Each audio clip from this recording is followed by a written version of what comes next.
पूछ रहा है कि drive the expression for self inductance of a long solenoid. तो आपको क्या करना है, सेल्फ इंडक्टेंस निकालना है किसी लॉन्ग सोलोनॉइड का। तो सबसे पहले शुरू कैसे करेंगे, वैसे ही क्वेश्चन नंबर 13 लिखा आपने, ठीक है। क्वेश्चन नंबर 13 लिख के आपने क्या किया, शुरू किया। अब आप लिखिए expression for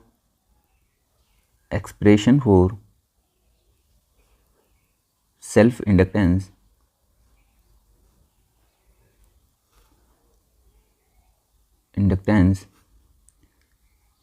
of a long solenoid, ठीक है।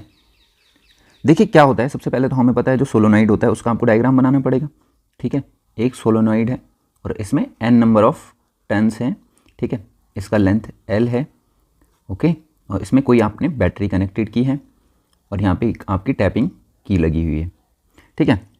और इसमें n नंबर ऑफ टर्न्स है, ठीक है। तो थोड़ी सी आपको थ्योरी लिखनी पड़ेगी, तो इतनी आपने थ्योरी लिखनी है बस। उसके बाद आप क्या कीजिए कि आपको पता है कि जो इसमें फ्लक्स होगा फाई, वो जितनी ज़्यादा करंट होगी उसके प्रोपोर्शनल होगा, मतलब जितनी ज़्यादा करंट उतना ज़्यादा फ्लक्स। और यहाँ से आप अगर प्रोपोर्शनल का साइन हटा दें तो यहाँ पे एक सेल्फ इंडक्टेंस का कोफिशिएंट आता है, दैट इज़ आई। तो इसे मान लीजिए आप इक्वेशन नंबर 1 कि मतलब जो हमारा फाई होगा वो डायरेक्टली प्रोपोर्शनल, जितनी ज़्यादा करंट उतना ज़्यादा फ्लक्स।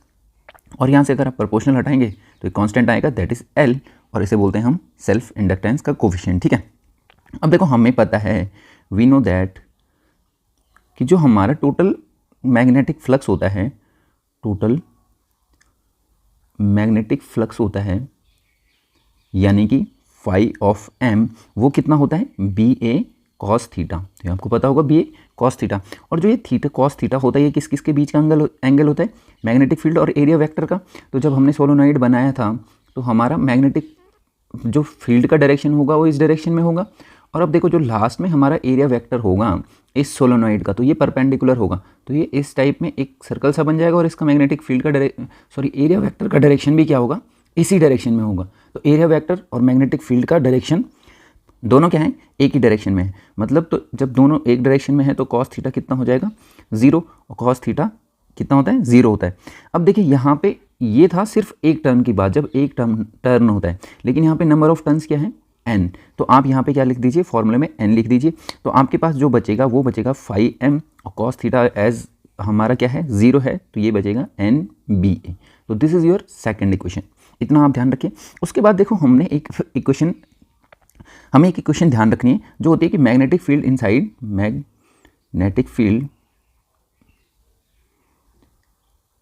Inside solenoid. तो जो मैग्नेटिक फील्ड इनसाइड या सेंटर बोलते हैं, ठीक है, फील्ड, इसे आप सेंटर कर लीजिए, magnetic field at the centre of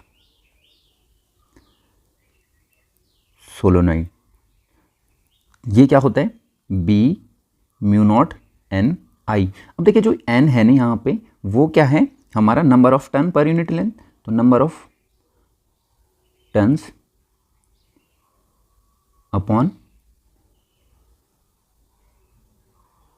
length, ठीक है। तो जो हमारा n क्या है, वो है number of turns upon length, मतलब कैपिटल N अपॉन L। तो इसकी वैल्यू रख दीजिए b में, b is equal to N L, ठीक है। और म्यू नॉट आई तो हमारा साथ में है ही।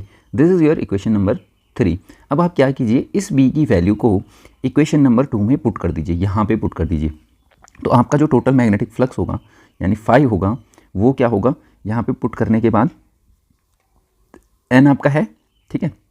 b का वैल्यू मैं पुट करूँगा n/l, और म्यू नॉट मेरे पास है ही, आई b के वैल्यू में था, और लास्ट में हमारा a है, ठीक है।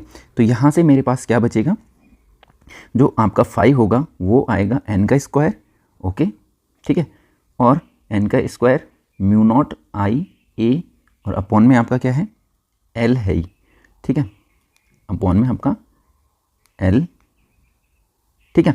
अब देखिए क्या होता है, जो हमारा हमें पता है कि जो फाई है हमारा from equation 1 that is L I, phi is our L I. तो फाई को आप एल आई लिख लीजिए, N square mu naught I A लिख लीजिए। यहाँ से आपका आई से ये वाला आई कैंसिल आउट हो जाएगा, एल इज इक्वल टू बचेगा N square upon L mu naught okay, तो ये हमारा क्या होता है, फाइनल फॉर्मूला होता है। आप इसे ब्लैक पेन से क्या कर लीजिए, ऐसे हाईलाइट कर लीजिए, ठीक है। तो यहाँ पे चाहे तो आप लिख सकते हैं, this is the formula expression for, this is the expression for inductance for long solenoid. Okay, तो आप इसे ध्यान रखिए।